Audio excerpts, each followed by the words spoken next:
আসসালামু আলাইকুম। আজকে মার্কেটটা কিছুটা কৃত্রিম মনে হয়েছে আমার কাছে। যেভাবে প্রত্যেকটা সেক্টর পড়েছে, জেড থেকে শুরু করে সাধারণ যে শেয়ারগুলো আছে, লো পেড আপ শেয়ারগুলো আছে, কোম্পানির কথা বলছি আমি। তারপরে ব্যাংকের যে শেয়ারগুলো আছে, finance, insurance, bank, finance, insurance পড়বে, এটা অস্বাভাবিক কিছু না। কিন্তু এগুলো যখন পড়বে তখন কোম্পানিগুলো সাপোর্ট দিবে, এইটা যুক্তিসঙ্গত। মার্কেটে যখন মার্কেটকে আমরা কখন অস্বাভাবিক বলবো? যখন মার্কেটে কোনো সেক্টরই খেলছে না, পাবলিক, তখন মার্কেট নিয়ে পাবলিকের মনের মধ্যে অস্থিরতা তৈরি হয়। ঠিক আছে, ব্যাংক খেলছে না, ফিনান্স খেলছে না, ইন্স্যুরেন্স খেলছে না, তাহলে পরে এমনকি কোম্পানিও খেলছে না, জেট খেলুক, তাও মানুষের কাছে মনে হয় যে না, কোনো কিছু মার্কেটে মুভ করছে। বা লো পেড আপগুলো মুভ করুক, তাও মানুষের কাছে মনে হবে না কোনো কিছু মুভ করছে। বা কোম্পানিগুলো মুভ করুক, তাও মানুষের কাছে মনে হবে না কোনো একটা সেক্টর মুভ করছে। কিন্তু সবগুলো সেক্টরই যদি একই রকম গতিতে পড়া শুরু করে দেয়, তাহলে পরে মানুষের মনের মধ্যে আস্থার জায়গাটাতে একটু কমতি তৈরি হয়ে যায়। তখন আর আস্থার জায়গাতে কমতি হলে পরে মানুষের মনের মধ্যে প্যানিক কাজ করে। তো আজকের মার্কেটটা আস্থার জায়গার অভাবের একটা প্রথম দিন আমরা দেখলাম। আমরা দেখব আগামী সপ্তাহে এটা মার্কেট কাটায় উঠতে পারে কিনা। আশা করি আগামী সপ্তাহে এটা মার্কেট কাটায় উঠবে, এবং আমরা আগে থেকেই জানি যে মার্কেটে এই শার্প মুভ দেওয়ার পরে, এরকম একটা শার্প মুভের হওয়ার পরে মার্কেটের একটা কারেকশন আমরা আশা করছিলাম। ফিবোনাকি 618 পর্যন্ত মার্কেটের একটা কারেকশন হবে, এটা আমরা আগে থেকেই প্রস্তুত ছিলাম। দেখা যাক এই কারেকশনটাকে মার্কেট কিভাবে নেয় এবং এটা কিভাবে রিকভারি করে। আর চলেন আমরা এখন কিছু শেয়ার নিয়ে আলোচনা করব, এবং আমরা দেখব যে আমরা আসলে আজকে কি করেছিলাম সারাদিনে, কি কি সিদ্ধান্ত নিয়েছিলাম, এবং এই সিদ্ধান্তগুলো আমরা বাস্তবায়ন কিভাবে করেছিলাম। যাই হোক, তার আগে একটু বলে নিই যে ইন্স্যুরেন্স সেক্টর নিয়ে আমি বরাবরই নেগেটিভ। আপনারা বলতে কি অনেকে আর কি, সাধারণ মানুষ বলবো না, অনেকেই আছেন যারা নেগেটিভ কথা শুনতে চান না বা শুনতে পছন্দ করেন না। তারা মনে করেন নেগেটিভ কথাবার্তা বললে পারে শেয়ারের দাম বাড়ে না। আমি নেগেটিভ কথাবার্তা বললে পরে শেয়ারের দাম বাড়বে না, বা কেউ নেগেটিভ কথাবার্তা পজিটিভ কথাবার্তা বললে শেয়ারের দাম বাড়বে, এটা ভাবার কোনো যৌক্তিক কারণ নাই।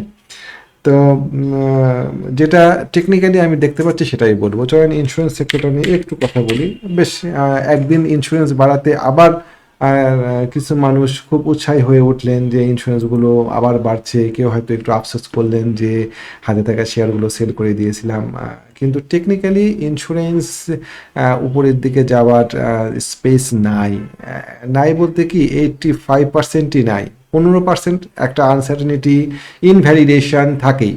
আমি একটা অ্যানালাইসিস করব, সে অ্যানালাইসিস 100% হবে, এইটা ভাবার বা এটা যদি কেউ দাবি করে তিনি বোকার স্বর্গে বসবাস করেন। প্রত্যেকটা অ্যানালাইসিসে ইনভ্যালিডেশন পয়েন্ট আছে। আমাদের ইন্স্যুরেন্স সেক্টরে ইনভ্যালিডেশন পয়েন্ট হচ্ছে সেক্টরকে কমপক্ষে 42 ক্রস করতে হবে। 42 ক্রস করলে পারে, এই যে আমি আজকে ইন্স্যুরেন্স নিয়ে খুব নেগেটিভ অবস্থানে আছি, সেই নেগেটিভ অবস্থান থেকে আমি পজিটিভ অবস্থানে যাব। কিন্তু সেক্টর 42-এর নিচে বা 41.70-এর নিচে, এইটা আমার জন্য খুব বিপজ্জনক একটা পরিস্থিতি আমার কাছে মনে হচ্ছে। যে না, ইন্স্যুরেন্সের পক্ষে এই সীমা পার করা সো টাফ, এই সীমা ইন্স্যুরেন্স পার করতে পারবে না, অসম্ভব। তো দেখা যাক আমার এই ধারণা ঠিক হয় কিনা। আমার এই ধারণা সঠিক হয় না আমার এই ধারণা ইনভ্যালিড হয়, সেটা সময়ই বলবে। কিন্তু আজকের হিসাবে অন্ততপক্ষে ইন্স্যুরেন্স সেক্টর আগাতে পারেনি। আজকে সমস্ত সেক্টরের পতন হয়েছিল, সেই হিসাবে আজকে তো ইন্স্যুরেন্স সেক্টরের মুভ থাকার কথা ছিল। আমি আপনাদেরকে বোঝাতে পারছি কিনা। যেহেতু এটা একটা লো পেড আপ সেক্টর, যদি ইন্স্যুরেন্স সেক্টরে মার্কেট মুভ করতো, তাহলে পরেও আমাদের মনের মধ্যে একটা সান্ত্বনা থাকতো যে না, সেক্টর বা মানি একটা জায়গাতে ফ্লো হচ্ছে। হ্যাঁ, গোটা মার্কেট পড়ে গিয়েছে, ব্যাংক পড়ছে, কোম্পানি পড়ছে, জেট পড়ছে, লো পেড আপ পড়ছে, ইঞ্জিনিয়ারিং পড়ছে, ফার্মাসিউটিক্যাল পড়ছে, প্রত্যেকটা সেক্টর পড়ছে। এই সেই পড়ার সেক্টরের মধ্যে শক্ত অবস্থানে ইন্স্যুরেন্স। কেউ একজন একজন আমার পেজে গিয়ে বলছেন যে না, জনতা ইন্স্যুরেন্স 20% গ্যাপ দিয়ে দিল, বিএনআইসিএল 20% গ্যাপ দিয়ে দিল, আর আমি কেন তাহলে পরে কথা বলছি যে সেক্টর পড়ছে। ভাই, প্রত্যেকটা সেক্টরেই কিছুটা কিছু ব্যতিক্রমী শেয়ার থাকে। যেমন ইন্স্যুরেন্স সেক্টরে সিটি জেনারেল ইন্স্যুরেন্স, মার্কেট পড়লেই কি, সেক্টর থাকলেই কি, সেক্টর না থাকলেই কি, কিছুই যায় আসে না, সিটি জেনারেল আগাই যাচ্ছে। তাহলে আমি যে ইন্স্যুরেন্স পড়বে না এই দাবি করছি, সেটা কি সিটি জেনারেলের ক্ষেত্রে প্রযোজ্য হবে না, ওইটা সিটি জেনারেলের ক্ষেত্রে আমরা প্রয়োগ করতে যাব না।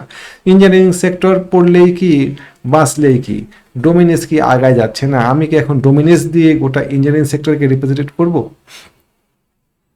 তারপরে ফাইন ফুড আগাই যাচ্ছে, তো আমি কি এখন ফাইন ফুডকে দিয়ে গোটা ফুড সেক্টরকে বিবেচনা করব? বা সাপোর্টকে দেখে আমি গোটা সেই সেক্টরকে বিবেচনা করব? এটা কি যুক্তিসঙ্গত কথা হয়? হতে পারে জনতা ইন্স্যুরেন্স, বিএনআইসিএল বাড়তেই থাকবে, কিন্তু সেটা তো আর ইন্স্যুরেন্স সেক্টরকে তখন রিপ্রেজেন্ট করা হবে না। যেমন আমরা এখন সিটি জেনারেলকে দিয়ে ইন্স্যুরেন্স সেক্টরকে দেখি না। তো এইটুকু বোধ যদি আমাদের না থাকে, তাহলে পরে তো আমরা এই ব্যবসা করার উপযোগীই না। এটা বোধের ব্যবসা, এটা সেন্সের ব্যবসা। তো এই বিষয়গুলো আমাদেরকে খেয়াল রাখতে হবে। চলেন আমরা যেদিনকে এই ক্যান্ডেলটার মুভ হয়েছিল, আমি সব মুছে দিই, যেদিনকে এই ক্যান্ডেলটার মুভ হয়েছিল সেদিনকে আমার ধারণা ছিল যে এই ক্যান্ডেল মুভ দেওয়ার ফলে এই ক্যান্ডেলটা আর মার্কেট উঠতে পারবে না। তারপরে গত দিনকে উঠতে পারেনি, পরপর 2 দিন মার্কেট এখানে দাঁড়াইছিল, খুব বেশি নামেওনি, তারপরে মার্কেট একটা উত্থান হয়েছে। এটা স্মার্ট মানির একটা কৌশল, আমাদেরকে আশার মধ্যে রেখে আমাদেরকে উইক বায়ার বানানোর একটা চেষ্টা করবে তারা। স্মার্ট মানি খুবই ধূর্ত, স্মার্ট মানি এতটাই ধূর্ত যে আমাদের মতো ফুল জ্ঞানে থাকা মানুষগুলোকে তারা অজ্ঞান করে দেয়। আমাদেরকে ফোমোতে আক্রান্ত করে দেয়, ফিয়ার অফ মিসিং আউট। এটা হচ্ছে স্মার্ট মানির কাজ, যে কিভাবে সাধারণ মানুষকে ফোমো মানে কি, যে ইস চলে যাচ্ছে, ধরতে পারলাম না, আমি তো কিনতে পারলাম না, আমি কেন বিক্রি করলাম, বিক্রি করে দিয়ে তো ভুল করলাম, আমি অমকের কথা শুনে বিক্রি করে দিলাম, দিয়ে লাভ মারে এই ক্যান্ডেলে আবার কিনবে। আমার মনেই আছে বেক্সিমকো লিমিটেড 333 টাকা দিয়ে, আমার যতদূর মনে পড়ে, আমার এক পরিচিত ব্যক্তি বিক্রি করে দিলেন তার সমস্ত শেয়ার। বিক্রি করে দিয়ে তিনি রাত্রিবেলাতে এসে খুব অস্থির হলেন যে তখন বেক্সিমকো বেড়ে গিয়ে পড়ছে 420 টাকায় উঠে পড়ছে তখন। তো উনি তখন খুব অস্থির, ফোমোতে আক্রান্ত, যে কেন বেক্সিমকো লিমিটেডটা ছেড়ে দেওয়া হলো, এটা নাকি শুনছি 1000 টাকা যাবে, এরকমই বাজারে কথা প্রচলিত হয় যে 1000 টাকা যাবে, আমি তো ছেড়ে দিয়ে ভালো কাজ করলাম না। অস্থির হয়ে উনি তখন আফটার মাগরিব উনি ফোন দিয়ে এটাকে বলছেন যে হ্যাঁ হ্যাঁ আমি তো ভুল করলাম, কালকে আবার কিনবো। উনি করলেন কি, পরের দিনকে আবার সমপরিমাণ শেয়ার কিনলেন। উনি একটা বেসরকারি ব্রোকারেজ হাউসে ট্রেড করতেন। তারপরে কি হলো, সেই অনেকগুলো টাকার সাধারণ মানুষের কাছে সে টাকাগুলো একেবারেই কম না। তারপরে কি হলো, তার অ্যাকাউন্টটা শেষ পর্যন্ত ফোর্স সেলে পড়ে গিয়েছিল 2-4 বছর পর। তার অ্যাকাউন্ট লোন কোটের অ্যাকাউন্ট ছিল।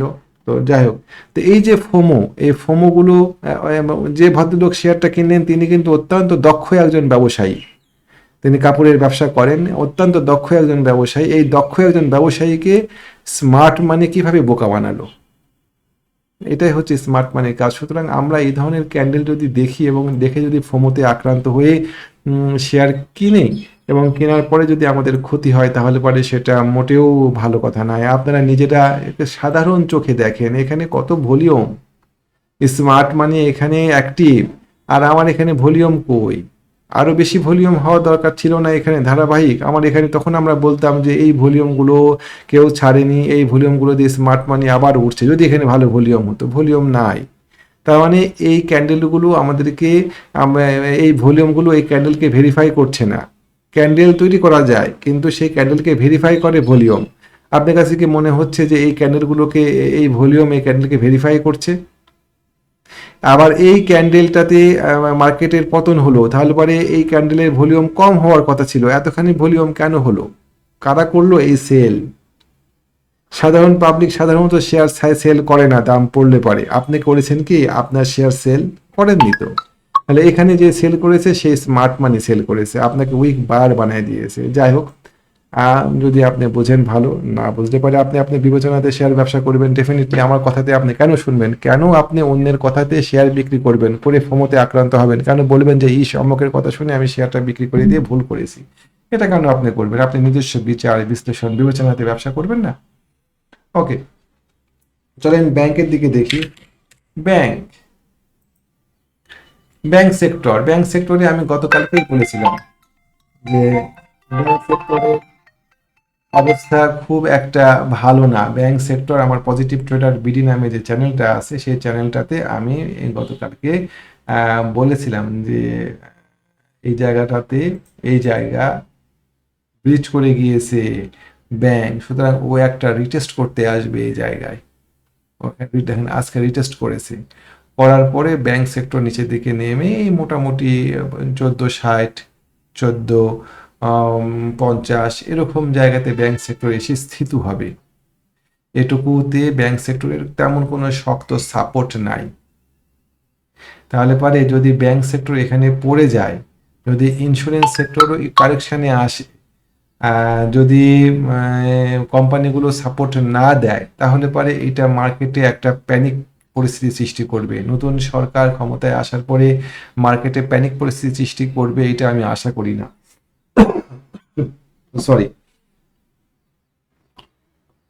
তারপরেও যদি প্যানিক পরিস্থিতি তৈরি হয়, যদি মার্কেট সত্যিকার অর্থেই নোজ ড্রাইভ দেয়, ধরেন চলেন যাই, মার্কেট এখন পর্যন্ত কোনো প্যানিক সিচুয়েশন তৈরি হয়নি, মার্কেট এখন পর্যন্ত ঠিক আছে, মার্কেট সাইড বেজ মুভমেন্ট করতেই পারে। সাইড বেজ মুভমেন্ট মার্কেটের একটা বৈশিষ্ট্য। দেখেন এই জায়গাতে মার্কেট সাইড বেজ করেছে, আমার ওইটা কোথায় গেল টুলটা, এখানে এই জায়গাতে মার্কেট সাইড বেজ করেছে বহুদিন। তারপরে এই জায়গাতে মার্কেট সাইড বেস করেছে, আমরা দেখি পরিস্থিতিগুলো, এখানে মার্কেট সাইড বেস করেছে। তারপরে আমরা সাইড বেজের অংশগুলো মাঝে মধ্যেই দেখতে পাই মার্কেটে, এটা মার্কেটের একটা কমন চিত্র। কেমন? তো এই চিত্রগুলো আমরা খুঁজলে পারে এদিকে আরো পাবো। আমরা আশা করছি এখানেও একটা সাইড বেজ মার্কেট তৈরি হবে কিছুদিন, এরকম জায়গা থেকে এরকম জায়গার মধ্যে কম বেশি হতে পারে এরকম। সোজা কথা, এই সাইড বেজের নিচে নামবে না, এই সাইডের নিচে প্রাইস নামবে না, এই সাইডের নিচে প্রাইস নামবে না। এটা আমার ধারণা, এটা আমার বিশ্লেষণ যে মার্কেট এই সাইডের নিচে নামবে না। তার মানে মার্কেট 5000 একটা শক্ত সাপোর্ট পাবে। যদি মার্কেট এই সাইডের নিচে নামে তখন এই দুই সাইড ওভারল্যাপিং হয়ে যাবে। আশা করছি ওভারল্যাপিং হওয়া ভালো কিছু হবে না। তো আশা করছি মার্কেট 5000-এর নিচে নামবে না। তো দেখা যাক, সেক্ষেত্রে কোম্পানি তারপরে লো পেড, তারপরে এই ধরনের কোম্পানি, এই ধরনের বিষয়গুলো খেলা উচিত, মার্কেটে মুভ করা উচিত। তো আমরা ওইটাই আশা করছি।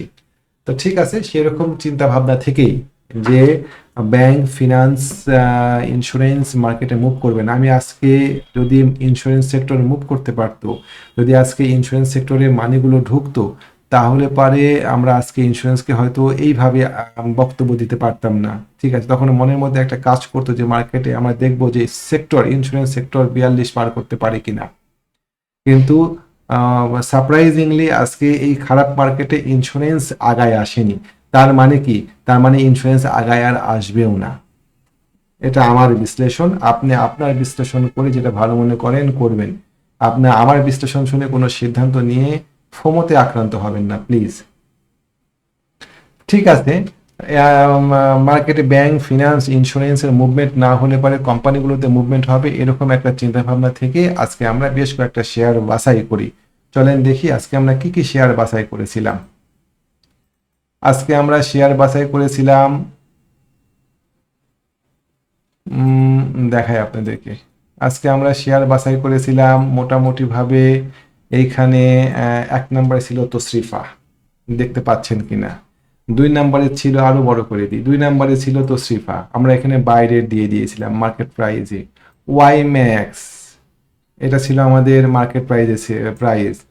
আরডি ফুড, এটাও ছিল আমাদের মার্কেট প্রাইজে। সিনে বাংলা বলা ছিল 52-র ওপরে ক্লোজ না দিলে আমরা কিনবো না। 52-র উপরে ক্লোজ দেয়নি, কেনা হয়নি। ভিএফএস একটু বেড়ে গিয়েছিল দাম, ঝুঁকিপূর্ণ একটা বিষয় ছিল। ভিএফএস এর বাইরে ছিল মার্কেট প্রাইস। মার্কেট প্রাইস মানে কি? মার্কেট প্রাইস মানে হচ্ছে গতদিনকে যে জায়গাতে ক্লোজ হয়েছে তার আশেপাশে। মার্কেট প্রাইস মানে এই না যে একটা শেয়ারের দাম খুব বেড়ে গেল আর আমি যাই একদম ওই বাড়া শেয়ারের মগডালের উপরে কিনলাম। মার্কেট প্রাইস মানে হচ্ছে গতদিনের যে ক্লোজ প্রাইস সেটাই হচ্ছে আজকের দিনের শুরুতে মার্কেট প্রাইস। ওকে, তো চলেন আমরা এখন শেয়ারগুলোতে বিশ্লেষণে যাই যে কেন আমরা সেই শেয়ারগুলোকে পছন্দ করলাম। প্রথমে আসি তশরিফা।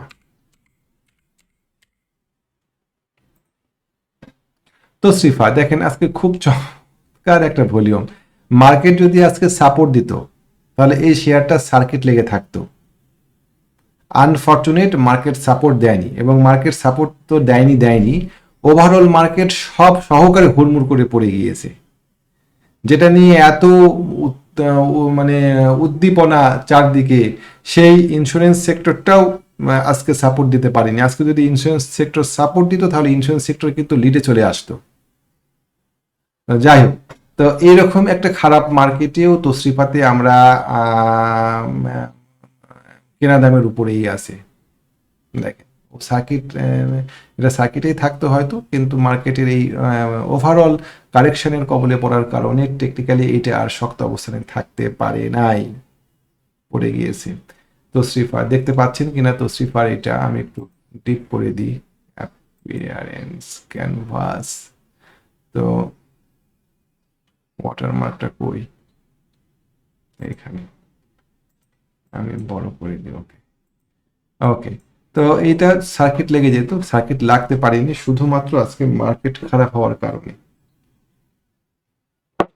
আমাদের সেকেন্ড খুব চমৎকার টেকনিক্যাল পজিশনে ছিল, শেয়ারটা উপরের দিকে উঠছে, এই জায়গাতে আসতেই ভলিউম, এখানে ভলিউম দেখেন, এখানকার ভলিউমগুলো তুলনামূলকভাবে কম, আসতেই ভলিউম বাড়ছে, এই শেয়ারটাতে অ্যাক্টিভ, এই জায়গাতে তুলনামূলকভাবে ভলিউম বেড়ে গিয়েছে, ক্যান্ডেলগুলো আমাদেরকে নিয়ে নানা রকম সংকেত দিচ্ছে। আমরা এই শেয়ারটাতে ভেরিফাই করেছি এবং এই শেয়ারটাতে আমাদের এন্ট্রি আজকে ছিল।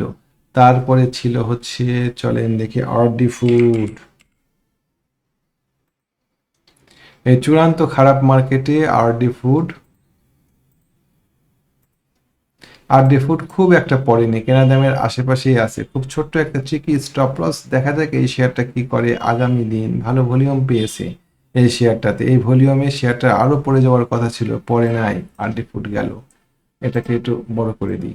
তারপরে আসেন ভিএফএস। আনফরচুনেট যে আজকে মার্কেট নেগেটিভ ছিল, তা না হলে এই শেয়ারগুলো ভালো হতো। গোটা টেক্সটাইল সেক্টর যখন পতনে, তখন ডিএসএসএল এই শেয়ারটাতে আমরা চূড়ান্ত সফল ছিলাম। কেমন ডিএসএসএল এই শেয়ারটাতে দেখেন, খুব চমৎকার। আমাদের এন্ট্রি ছিল 8 টাকা 70 পয়সা থেকে 8 টাকা 80 পয়সার মধ্যে, শেয়ারটা চমৎকার মুভমেন্ট দিয়ে দিয়েছে। যেটা ছিলাম সেটাতেই চলেন, যে আরডি ফুড শেয়ারটা বেশ ভালো একটা সুইট স্পটের উপরে আছে, ভলিউম ক্রমান্বয়ে বাড়ছে। এই শেয়ারটাতে আজকে মুভ হওয়াতে আমি খুবই প্রত্যাশা করছিলাম, কিন্তু শেয়ারটাতে মুভ হয়নি। যাই হোক, আমরা দেখব, মানে আজকে মুভ হয়নি মানে এই না যে এটা আর মুভ হবেই না। ইনশাআল্লাহ আমরা পরবর্তীতে এই শেয়ারটাতে দেখব যে ও কেমন আচরণ করে, সুইট স্পটের নিচে নেমে যায় কিনা, বা এখানে রিয়াকশন, সে কেমন করে রিয়াকশন দেখায় এই পয়েন্টের উপরে ওঠার পরে।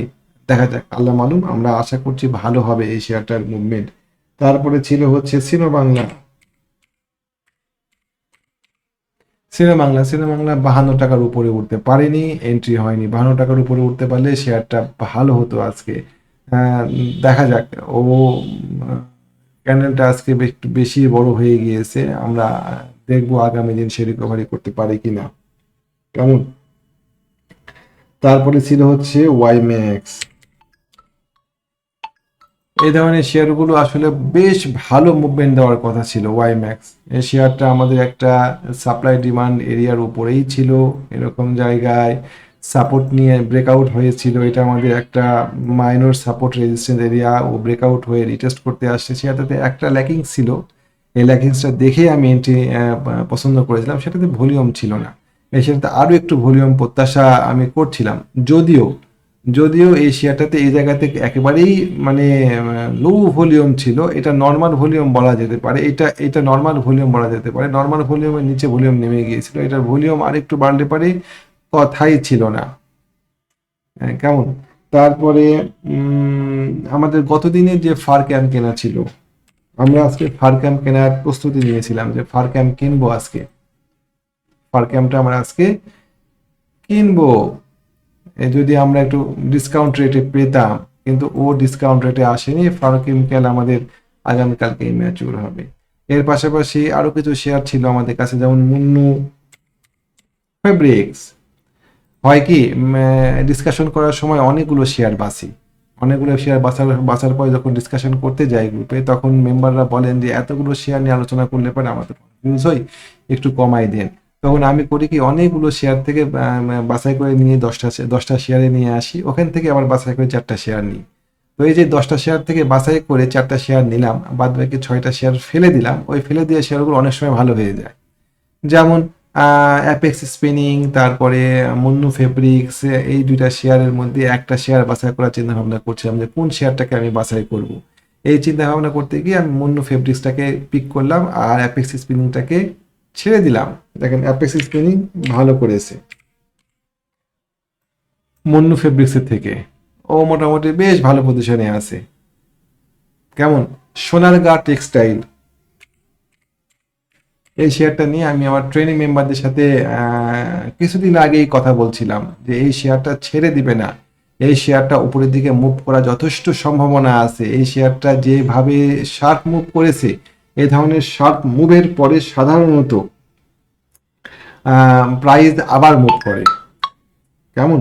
তো আমি আপনাদেরকে দেখাই, ও দেখেন সুন্দর করে নিচের দিকে নেমে এসে আবার উপরের দিকে ওঠার চেষ্টা করছে। ভলিউম খুব লুক্রেটিভ ছিল আজকে, এখানে ফ্ল্যাগ প্যাটার্ন তৈরি করলে পারে এই উপরের দিকে উঠে কমপক্ষে এই 44 টাকা 45 টাকা, এবং সর্বোচ্চ যদি উপরের দিকে যায় এই সোনারগাঁ টেক্সটাইল, তাহলে উপরের দিকে উঠার অনেক স্কোপ আছে,